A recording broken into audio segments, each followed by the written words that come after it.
Cek, aman lah ya. Aman. Oke. Oke, kita buka aja. Halo, selamat malam, kembali lagi di Kumis Podcast bersama gua Alda. Dan pastinya gua Andre dong. Dan seperti biasanya nih, di malam ini kita akan kembali menceritakan atau berbagi pengalaman mistis dari seseorang kawan kumis. Dan ini tuh kita udah dikirimkan oleh seseorang wanita. Bisa dibilang dia itu karyawan atau pegawai di salah satu rumah sakit. Betul. Namun ini tuh rumah sakitnya tidak berada di kota, Dri. Iya. Namun ini tuh di luar kota Bandung lah gitu. Dan ini tuh katanya menurut dia tidak terlalu besar juga rumah sakitnya gitu. Iya, dan dia tidak detail banget lah rumah sakitnya dia berada di mana ya. Gitu. Dia cuman pokoknya mengasih tahu bahwa rumah sakitnya berada di luar kota Bandung. Iya, karena beliau ini masih bekerja dan masih aktif di rumah sakit tersebut. Namun dia itu mempunyai pengalaman mistis pertama kalinya yang akan diceritakan di episode kali ini. Ini tuh sangat merinding sekali. Pastinya dong, kalau tidak merinding bukan Kumis Podcast. Nah itu, tapi kita tahan dulu ya. Setelah yang satu ini, bersama Kumis Podcast ceritanya akan segera putar.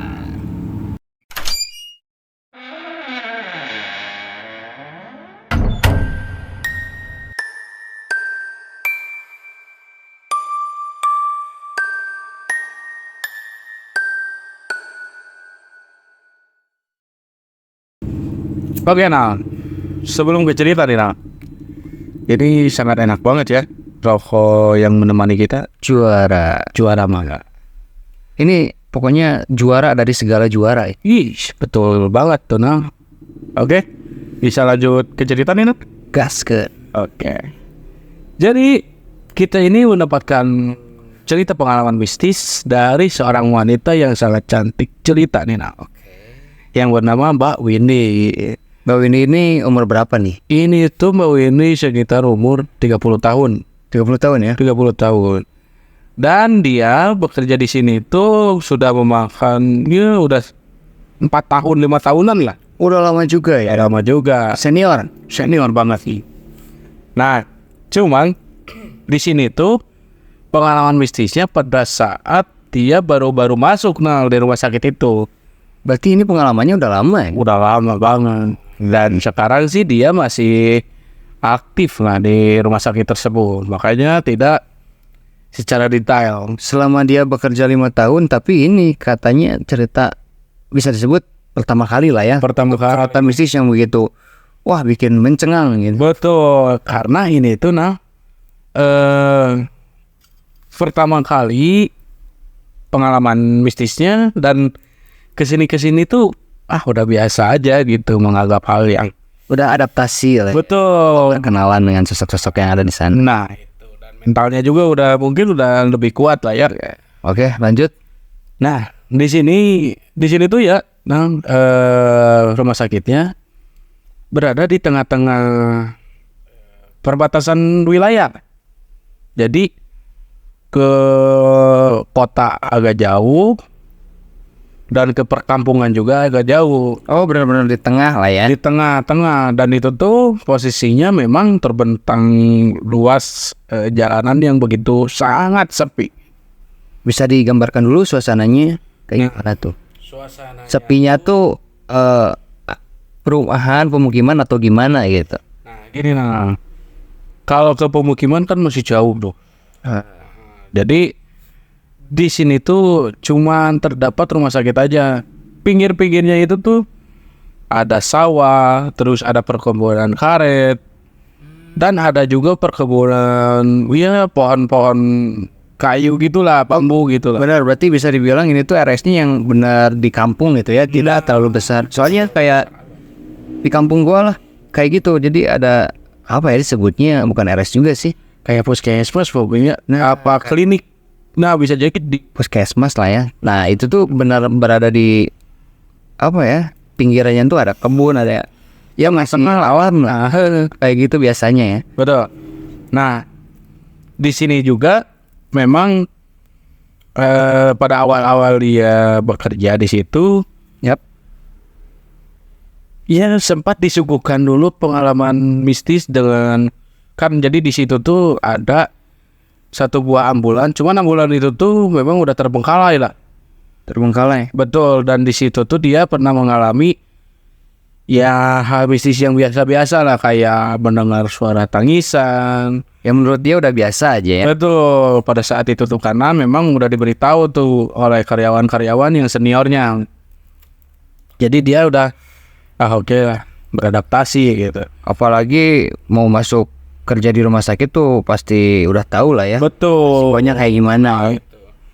Nah, tapi nih karena udah merasa terbiasa gitu. Di sini nih dia ini mengalami pengalaman mistis yang luar biasa. Karena pada saat dia ini bekerja di shift malam lah. Jadi di sini itu dia masuk bekerja tuh sekitar pukul 8 malam. Dia bekerja bagian apanya sih? Ya suster lah, perawat bisa dibilang gitu. Merawat. Cuman memang dia ini suka piket juga di depan tuh, di resepsionis. Nah, suka menjaga juga. Oh, karena karyawannya yang mungkin tidak sebanyak itu ya, jadi Betul. kayak include lah. Nah, iya betul. Bisa Jadi dibilang kayak gitu handle ya. semua lah gitu. Nah, di sini itu memang kenapa bisa disebut rumah sakit juga? Karena memang ada terdapat kamar-kamar untuk rawat inap. Nah, di sini tuh Disediakan ruangan juga ya. cuman memang tidak begitu besar lah. Oke, lanjut cerita. Di sini tuh dia berangkatlah pukul 7 malam nih. Karena memang menuju ke rumah sakit tuh dari rumahnya dia memakan waktu 1 jam lah. Oke. Dia berangkat biasalah ya, dengan ceria, dengan semangat gitu, karena memang ini tuh cita-cita dia gitu. Ketika sudah cerita sampailah di rumah sakitnya gitu kan, itu tuh sekitar pukul 8. Dan dia ngumpul dulu untuk briefing malam gitu, shift malam. Dan di sini tuh karyawan yang bekerja shift malam itu hanya 5 orang. Ya karena rumah sakit kecil juga sih gitu. Nah, 5 orang itu tuh terdiri dari 3 orang cowok dan 2 orang cewek. Oke. Nah, ketika sudah beres briefing, 3 orang cowok ini tuh ya pergi untuk mengecek-ngecek di kamar inapnya gitu, kamar inap para pasien gitu. Oh, berarti memang ada pasiennya ya? Ya, ada juga. Nah, ketika ini tuh yang 2 orang ceweknya, yaitu Mbak Windy dan Mbak Lilis nih, itu tuh bekerja atau diam di bagian resepsionisnya. Gitu. Ketika di sini tuh aman-aman aja nih, sekitar pukul 10 malam tuh. Hingga akhirnya pukul 11 malam di sini nih Mbak Windy ini tuh dikagetkan oleh suara telepon dari telepon resepsionisnya gitu. Nah, ketika dia angkat, ternyata di situ tuh ada seorang bapak yang menanyakan ada ambulan nggak gitu di rumah sakit gitu. Ya, jawaban dari Mbak Windy ini ya karena keterbatasan peralatan lah ya, jadi ya bilang nggak ada gitu. Memangnya kenapa nih? Nah, di sini tuh karena bapak-bapak ini tuh bilang bahwa ada yang kecelakaan. Nah, Ada yang kecelakaan. Nelpon tuh. ia meminta untuk dijemput lah. Tapi karena ambulannya tidak ada, jadi Mbak Windy ini bilang bahwa di sini tuh keterbatasan gitu ya, sehingga Iya. tidak bisa mengirimkan ambulan ke sana. Betul. Oke. Nah, jadi di sini singkat cerita sudahlah ditutup kembali teleponnya gitu. Karena ya mungkin bapak-bapak itu udah mempunyai apa ya, Plan B gitu. plan B lah, planning yang kedua mungkin gitu kan. Udah sini cerita ditutup, senang beberapa jam di sini udah. Memang di situ tuh keadaan rumah sakitnya sepi banget. Nah, Ya, namanya juga apalagi di kampung nih. itu. Ini keadaan juga udah malam hari kan? Udah malam hari. Udah jam berapa nih? Ini udah jam 11 malam. 11 malam. Betul. Tengah malam nih masuknya. Iya, betul. Di sini udah ya hawa itu udah nggak enak lah gitu. Udah beda ya. Udah beda. Nah, memang di sini Mbak Windy itu kok ngerasa ada hal yang nggak enak nih, gitu. Beda Apa gitu. Beda dengan sebelum-sebelumnya. Betul. Di sini cuman dia nggak berpikir secara pusing lah, ya udah. Lanjut cerita, di sini dia sedang ngobrol-ngobrol gitu kan bersama Mbak Lilis. Gak lama dari itu, di sini tuh Mbak Windy dikagetkan oleh seseorang yang membuka pintu dari rumah sakit tersebut. Itu tuh kebetulan pas Mbak Windy ini tuh sedang berdiri nih. Nah, jadi kalau sedang duduk tuh memang nggak kelihatan lah ke arah depan tuh, karena memang ya agak tinggi gitu si mejanya tuh gitu. Nah, di sini dia kebetulan sedang berdiri, ya emang dia ini berniat untuk ke air dulu atau ke loker karyawan lah gitu. Ya. Cuman di sini tuh dia melihat ada seorang pemuda yang diam di depan pintu rumah sakit ini. Cowok, cewek, Cowok, nah. cowok. Nah, ketika itu tuh mereka saling berhadapan-hadapan nih, saling bertatap-tatapan gitu. Menyatakan perasaan nggak? Enggak sih. Nah, ya mungkin karena merasa ada apa nih gitu kan, atau mungkin terpanggil gitu. Ya kan heran lah ya. Heran Dan juga. orang yang datang mau ngapain gitu. Akhirnya ditanya. Akhirnya si orang itu tuh masuklah, cuman nggak beda jauh jarak dari pintu itu, bau ini juga ya menghampiri gitu. Nah, ketika itu tuh ngobrol lah mereka ini, dan obrolan itu tuh si pemuda ini tuh menanyakan, "Mbak, di sini ada pasien atas nama Mas Bagas nggak?" gitu.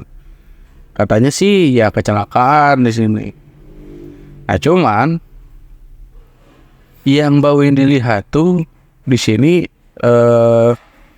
muka dari pemuda ini tuh kok pucat, terus iya kayak datar banget lah ekspresinya tuh. Ya mungkin dia syok karena mendengar ada yang kecelakaan. Nah, Oh, dia tuh berarti datang ke rumah sakit tuh untuk menjenguk gitu.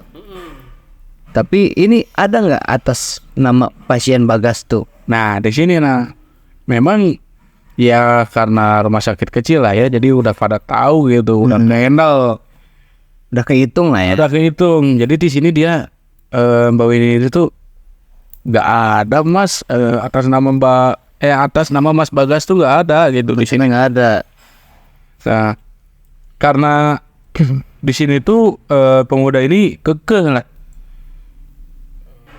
Tapi tadi bilangnya dilarikan ke sini. Nah, jadi akhirnya ya udahlah, Mbak Windy ini tuh menyuruh Mas Bagas untuk duduk dulu, dan Mbak Windy ini tuh ngecek dulu nih di daftar pasiennya gitu. Takutnya memang ada ya kan. Jadi dia kembali lagi nih ke tempat Mbak Lilis ini gitu. Dan si pemuda itu tuh duduklah di ruang tunggu.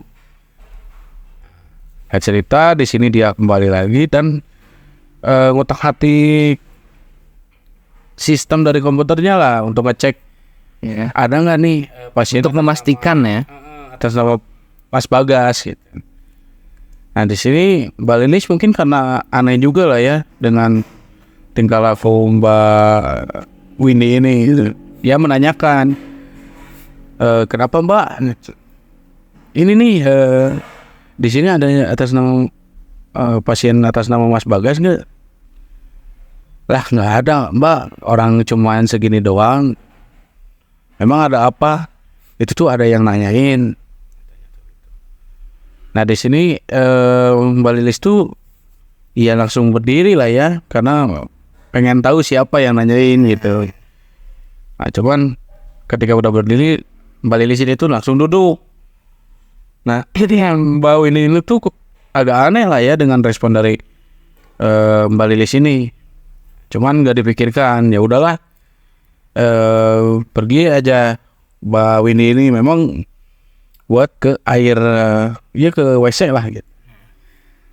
Nah di sini ketika dia ke WC itu ngelihat pemuda itu memang masih ada. Ya mungkin lagi nunggu nih gitu. Ayo udahlah, dia pergi ke WC Mbak Winnie itu. Bila berapa lama balik lagi dan melihat pemuda itu tuh masih ada. Nah selang beberapa jam itu tuh sekitar pukul 12 malam, nah tengah malam banget. Di sini Mbak Winnie dan Mbak Lilis tuh dikagetkan dengan kayak suara histeris lah dari suara perempuan dan suara laki-laki. Dan ketika mereka berdiri, ternyata itu tuh ada beberapa orang yang membawa mobil kalbak itulah. Ngapain tuh? Nah dan ternyata ketika dihampiri oleh mereka berdua ini gitu kan, ternyata itu tuh ada seorang pasien kecelakaan. Oh mungkin yang tadi menelpon. Betul. Ada orang seseorang bapak-bapak yang menelpon bahwa ada ambulan nggak gitu untuk dikirimkan ke sini. Oh mungkin itu ya. Betul. Mungkin dia memakai mobil pick up lah ya, Nah, untuk mengantarkan yang celaka itu. Betul. Nah di sini Mbak Winnie tidak melihat pasiennya, jadi langsung diangkut lah ya. Pastinya juga. Betul. Dan dia ini langsung pergi ke arah teman laki-lakinya nih yang bertiga karena membantu untuk iya diangkutnya lah gitu. Dia langsung pertolongan secepatnya. Nah di sini ketika udah diangkut, Mbak Winnie ini tuh langsung lah ke komputernya lagi nih dan ngobrol dengan bapak-bapak yang tadi ditelepon tuh. Ya untuk mengurusi administrasinya lah dan data-datanya gitu. Nah di sini Mbak Winnie itu ngobrol dengan bapak-bapak itu dan bilang juga, oh iya Pak, sebelumnya tadi juga ada pemuda yang datang ke sini nih Pak, dan menanyakan gitu atas nama Mas Bagas. Ternyata ini ya Pak, Mas Bagas tuh karena memang udah diketik datanya. Berarti ini pasien yang kecelakaan tuh namanya Bagas ya? Mas Bagas. Terus pemuda itu masih ada. Nah di sini dia ini tuh ketika udah ngobrol, bapak-bapak ini tuh nanya, emang di mana? Itu tuh saya suruh nunggu di sana. Cuman ketika menunjukkan tuh kok nggak ada orang pemuda itu tuh. Lah kok nggak ada? Ya Mbak Winnie ini tuh nggak berpikir hal aneh lah, karena mikirnya ya mungkin ke WC dulu atau gimana, warung atau ke warung kan bete juga mungkinnya nungguin 1 jam gitu. Pasien belum datang nih kemana? Keluar dulu aja lah gitu kan. Oke. Nah di sini ya bapak-bapak itu tuh agak aneh lah. Oh ya udah Pak, nah, mungkin nanti juga kesini lagi lah gitu. Oh iya Pak, udah ngaju terus udah beres ngisi data aja. Mungkin si bapak-bapak itu juga mikirnya, oh mungkin saudaranya ya. Di sini bapak-bapak ini tuh bilang, ya pasien ini tuh udah kecelakaannya agak jauh juga, takutnya pendarahannya karena udah banyak lah gitu. Tolong dipercepat gitu, pertolongannya sangat cepat gitu.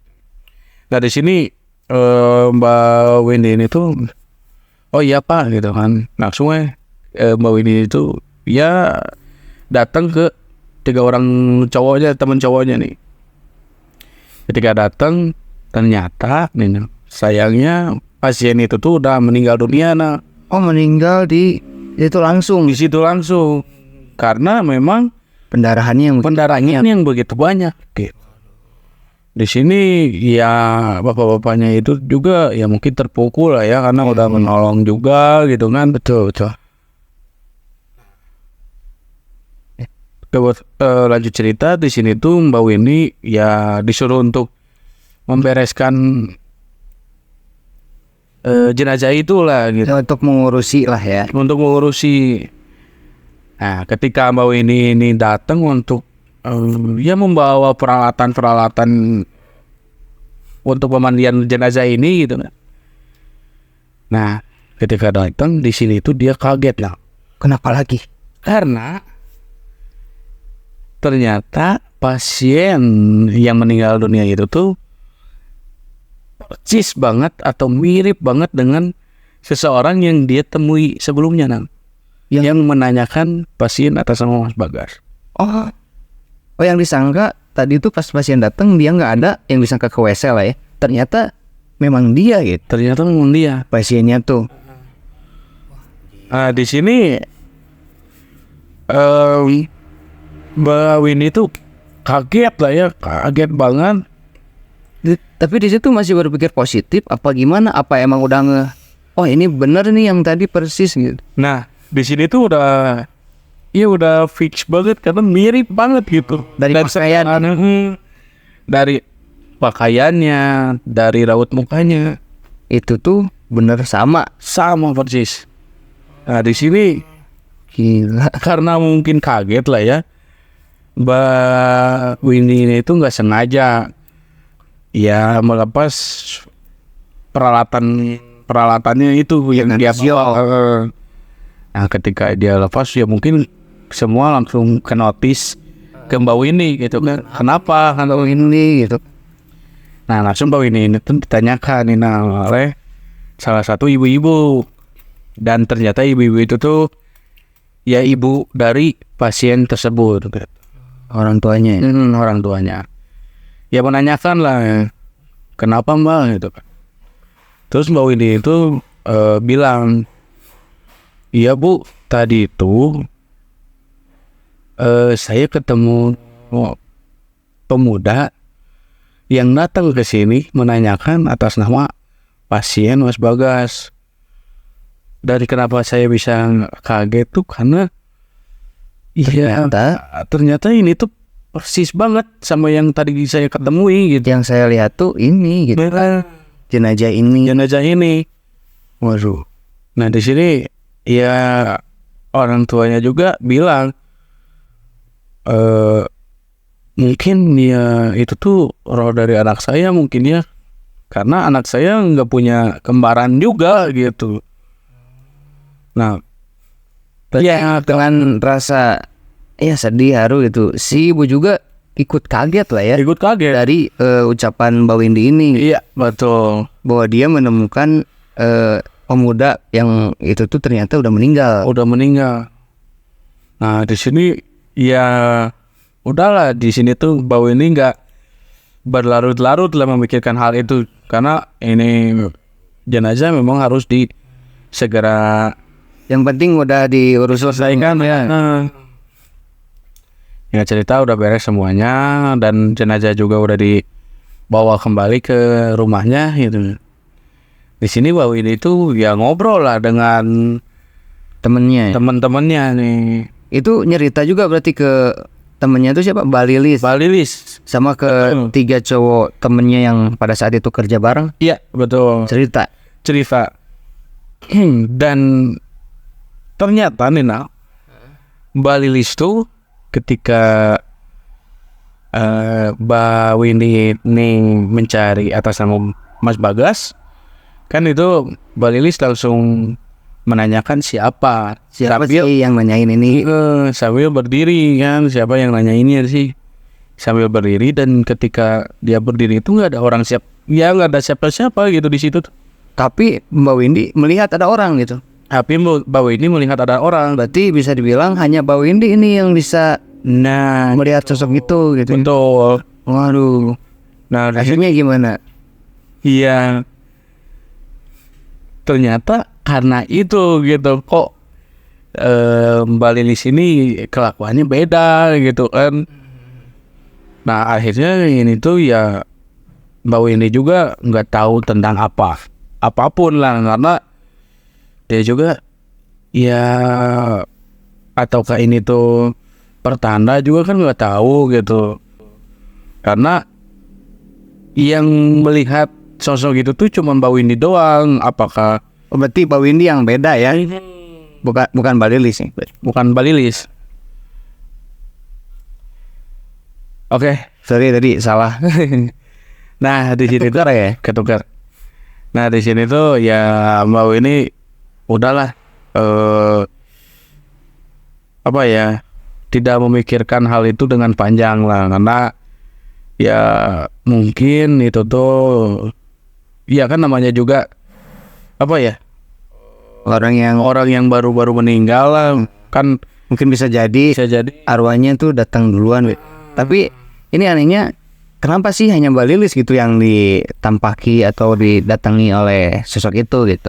Apakah ini tuh menandakan gitu bahwa bakalan ada pasien datang ke situ dan meninggal dunia? nah itu Padahal dia sendiri gitu yang datang. Atau mungkin Mbak Lilisnya yang peka terhadap makhluk seperti itu. iya Mbak Windy. Iya Mbak Windy. Oh ini Ketukar lagi. ketukar lagi, aduh ya. Satu sama Ini juga sih Mbak Windy juga nggak tahu lah ya, mungkin memang peka atau gimana gitu, karena sampai sekarang dia nggak tahu nih ya apa dari maksud dari sosok itu. Tapi yang terpenting ya doakan saja lah ya untuk Betul. Mas Bagas ini gitu yang udah meninggal dunia. Nah itu sih. Yang pastinya ya itu sih pendapat gua, dia tuh ingin memberitahu lah gitu bahwa dia itu akan kesini atau tinggal di sini. Arwahnya ya bisa dibilang. Tapi bisa jadi kan itu waktu kecelakaan tuh lagi sakaratul maut lah. Iya bisa jadi kayak Lagi sakaratul maut, terus arwahnya tuh udah ini duluan. Dan kan katanya kalau orang yang meninggal si telinganya masih berfungsi lah ya, pendengarannya tuh belum sepenuhnya, berarti ya belum sepenuhnya melepas gitu. mungkin bisa juga ya mendengar kalau beliau ini akan dibawa ke rumah sakit itu, mungkin kayak gitu lah ya. Ya walaupun kita nggak tahu lah ya yang sebenarnya terjadi itu kayak gimana ya. Itu hanya Tuhan lah yang tahu ya. Ya mungkin itulah cerita dari Mbak Lilis nih, sangat Mbak Windy. dari Mbak Windy ini apa ya, bikin gue syok juga sih ceritanya. Iya, aneh banget sih. Ini tuh tidak serem yang kayak ditampakin sosok yang menyeramkan. Namun ini tuh didatengin sosok yang ternyata udah meninggal dan jasadnya itu ada itu. Malahan sosoknya datang sebelum jasadnya. Nah itu. Iya sih, ini pengalaman pertama kali Mbak Lilis rasakan gitu. Mbak Windy. Nah, ini jadi gua jadi ke bawah-bawah ini. Parah lu. Kayaknya nih Menular nih yang lu harus merokok dulu juara nak. oh ya biar fokus ya. Juara emang enggak.